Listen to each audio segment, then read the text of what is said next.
সারা দেশে নানান কর্মসূচির মধ্য দিয়ে শুরু হলো শোকাবহ আগস্টের মাসব্যাপী কর্মসূচি। শোকাবহ আগস্টের প্রথম দিনে সিলেটের স্থানীয় রেজিস্ট্রারি মাঠ থেকে শোক মিছিল বের করে জেলা ও মহানগর আওয়ামী লীগ।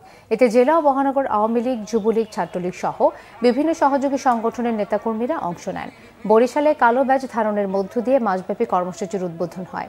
ছাত্রলীগ বরিশাল মেডিকেল কলেজ শাখা আয়োজিত নগরের অশ্বিনী কুমার হলে রক্তদান কর্মসূচির উদ্বোধন করেন সিটি মেয়র আবুল খায়ের আবদুল্লাহ। টাঙ্গাইলের মাওলানা ভাসানী বিজ্ঞান প্রযুক্তি বিশ্ববিদ্যালয়ে মাসব্যাপী কালো ব্যাজ ধারণ কর্মসূচি শুরু হয়েছে। বিশ্ববিদ্যালয়ে বঙ্গবন্ধুর মোরালের সামনে এই কর্মসূচির উদ্বোধন করেন vice chancellor professor doctor Mohammad Farhad Hossain. খাগড়াছড়িতে শোক মিছিল বের করে জেলা আওয়ামী লীগ ও সকল সহযোগী সংগঠন। পার্বত্য চট্টগ্রাম বিষয়ক প্রতিমন্ত্রী কুজেন্দ্র লাল ত্রিপুরার নেতৃত্বে এই শোক মিছিল বের করা হয়। সাতক্ষীরায় আওয়ামী লীগের কার্যালয় থেকে শোক র্যালি বের হয়ে শহরের প্রধান প্রধান সড়ক ঘুরে আসে। শোক র্যালি হয়েছে গোপালগঞ্জ, সুনামগঞ্জ, জয়পুরহাট সহ অন্যান্য জেলায়ও।